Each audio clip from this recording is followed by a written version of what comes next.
Alrighty, what is going on, everybody? Welcome back to another quick CYPRX fundamental breakdown. Let's just cover what's been taking place in risk assets as a whole over the past consecutive couple of trading sessions, particularly focusing our attention on crypto.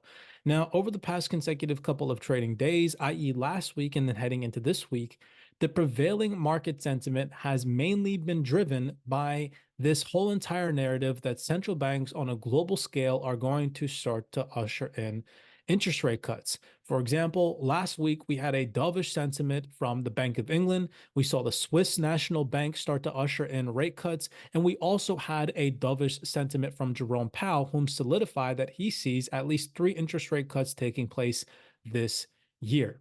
Now, overall, that sentiment, in order for us to see a sustainable risk on market environment and a continuation in risk assets, we would need for that whole entire narrative to continue. Today, we saw that narrative towards the end of the trading session slightly shift hands, where the dollar ended the day strong off of some hawkish comments from Fed Speaker Christopher Waller, where he went on to reiterate his stance on inflation being troublesome, and keeping interest rates higher for a prolonged period of time, in comparison to some other Fed speakers that we got in more recent times, signaling a more dovish tone, a more dovish sentiment, confirming that they see rate cuts on the horizon. Now, forward looking into Thursday and Friday's trading session, we have some very important economic data coming up that we as manual retail investors and market participants need to be focusing our attention to. On the US data front, as we forward project into tomorrow's trading session, we have final GDP figures, unemployment claims, final GDP price index, Chicago PMI, pending home sales, and consumer sentiment figures all set to come out.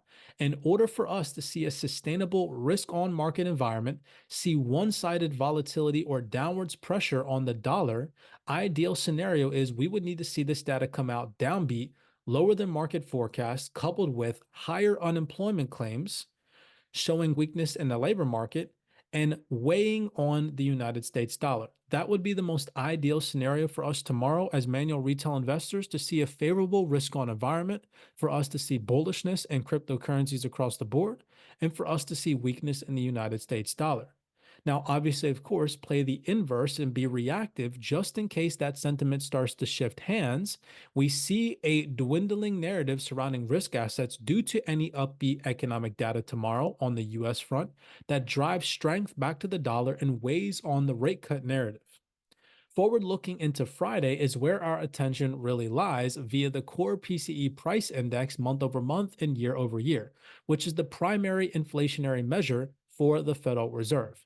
Now, again, covering the ideal scenario first, what has been fueling risk assets all across the board since pretty much October of last year? It has been the narrative that the Federal Reserve is going to usher in rate cuts due to lower inflationary readings month after month over the past consecutive couple of months. Keep that in mind, because if we see higher inflationary readings on Friday, that could potentially dampen the sentiment in risk assets, further push back the rate cut narrative, and prop up the dollar. In a scenario like that, obviously, of course, I will be looking for further discounted opportunities if the market does decide to pull back, given that strength that we could potentially see in the dollar. A more favorable environment for risk assets for us to see a sustainable bullish momentum and bullish move would be for us to see lower core PCE price index year over year and month over month, feeding into and fueling that rate cut narrative, weighing further on the strength of the dollar and propping up risk assets. So keep those things in mind via paying attention to these economic indicators and market sentiment as we move forward into the next 48 hours. Many blessings to you guys, as always, attempting to keep you guys in the loop with what you should actually be paying attention to in these markets, given the fundamental data that come out on a weekly and monthly basis.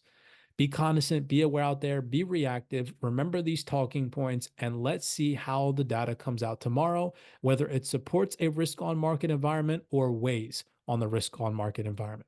Many blessings to you guys.